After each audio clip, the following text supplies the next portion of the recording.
How's it going, guys? I am getting ready to send Jacob Lucas our Super Splitter giveaway his splitting maul, and I thought what I'd do is I just kind of show you what I do every time I finish using the maul, and then a little extra steps as well to preserve your maul a little bit better.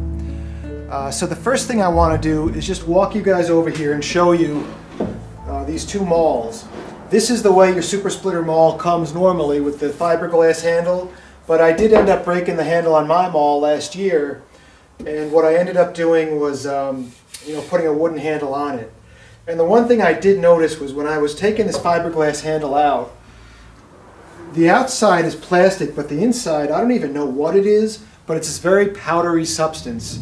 So, you certainly can replace a fiberglass handle, not a big deal. Just be careful when you're drilling this out. I would probably make sure you have a respirator on, because when you start drilling this out, it's just nothing but this really dusty stuff in there.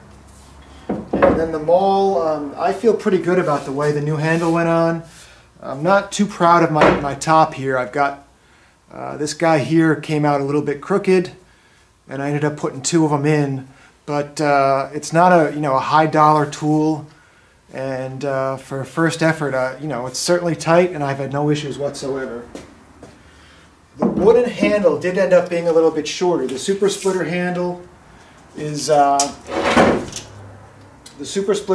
about 33 1/4, give or take, and the wooden handle ends up being a little more than 32 1/2. So I lost a little bit of length with the handle.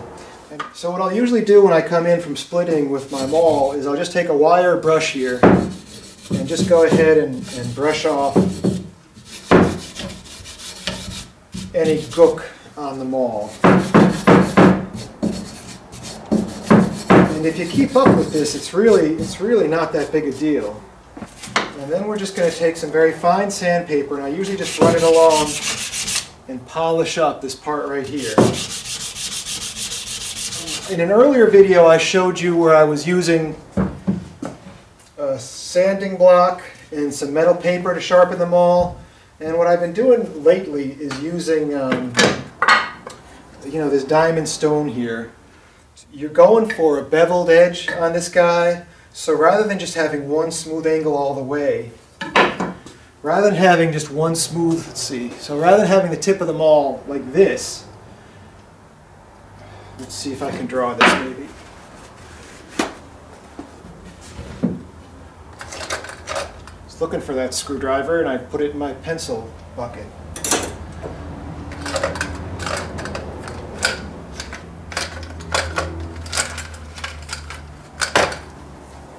So we're taking this maul and we're going to be whacking it into some pretty hard wood. And it's, so if I file the maul or sharpen the maul, so it was just going to be a point like this, this tip right here would be very fine and very prone to being broken. So usually what I'll do is when I sharpen the maul, I'll come through and make that tip, and then I'll just go through right at the end, and I'll just, if I'm sanding this way, or polishing, sharpening, then what I'll do is I'll take at the end and I'll actually put a sharper angle on it, a steeper angle.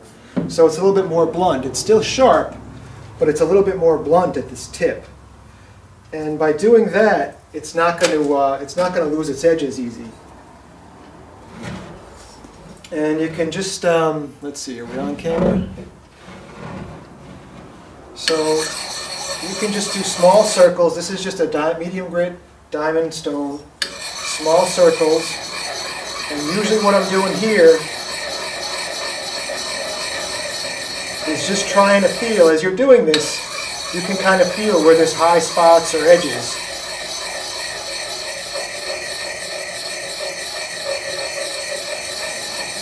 Now this one's really not that bad, but any high spots, I'll just make sure that I keep going around and around until those high spots are gone. Now this diamond works fine without water or water. In a perfect world I would have water, it would be better, it would be more lubricated, but sometimes it's just easier to go ahead and do it this way. I personally prefer to sharpen things often, a little bit, and have a tool that's always sharp. as opposed to wait till it gets really dull, spend a whole bunch of time, and then only have it dull for the first hour I use it.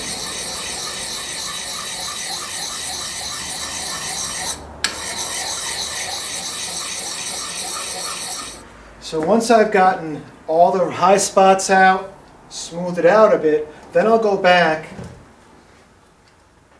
and I'll take the angle of this and make it a little bit steeper. I'll just move it up a little bit more so it's a sharper angle. And that'll be where I put a little bit more of a blunt edge on it. It'll still be an edge, but it'll be a little bit blunt. And that way it'll stay sharp longer and be less fragile. And that's all you do. Every time you use the maul, you just put a little edge on it like that, you're good to go. First you smooth out any bumps on it, and you'll feel it as you're polishing or sharpening, and once you get all those bumps out and keep that angle straight, just make your angle a little bit sharper and then put the edge on it. But it shouldn't be a huge long-term deal. You only want to remove enough metal to keep it sharp as opposed to wasting metal. Now the next step, if I was doing this normally for maintenance, I would just take some 3-in-1 oil here. I would put it on top. I would just take a paper towel, keep it oiled, and put it back on the shelf. But because we want it to look nice, what we're going to do is we're going to grab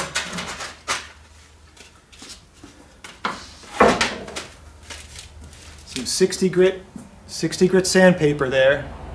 Go to the hardware store for under $5 for $2.79 at Newtown Hardware. Not a big box store, but they got everything you need. Go down there, get yourself some 60 grit sandpaper. And with the handle, you don't have to do the handle every time you use it. I don't know, once, twice a year, hopefully you're not leaving this outside. But you just take this coarse sandpaper and just give it a good sanding.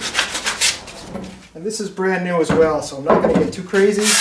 I don't want to sand half my handle away, but I just want to clean it up a bit and make it look presentable.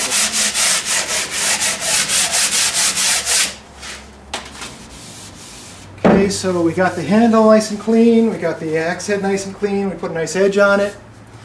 And I just want to show you the handle here. If you're wondering what these are here on the handle, there's a video by a guy overseas who recommends putting these here to give you a better purchase on the handle. So when I rehandled it with the wooden handle, I put these notches in it. And then I also put one over here for my thumb. Now I can't really say that these notches make a huge difference, but if they give me a little bit of help to hold on to that maul, and I really don't see how you could hold them all without a good pair of gloves. It would just slide too easily.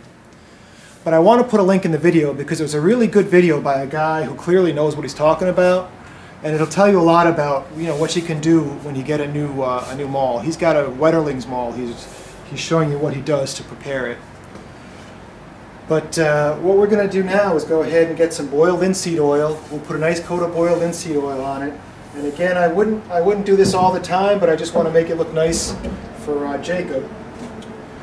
And then what I'm going to do is let the boiled linseed oil dry, and then we'll wait until tomorrow. We'll put a nice coat of oil on the head and go ahead and box her up and put her in the mail. Zoom out a little bit here.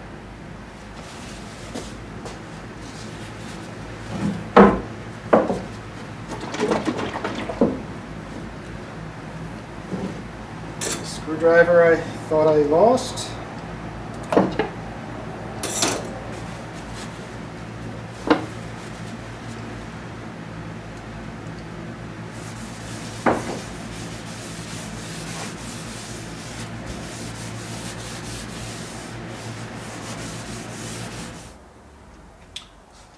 So I gotta say that it looks a lot better with that boiled linseed oil on it, and it's been about an hour and a half since I finished putting the linseed oil on. I did put them all in by the wood stove so it would dry a little quicker, but it dries quite quickly.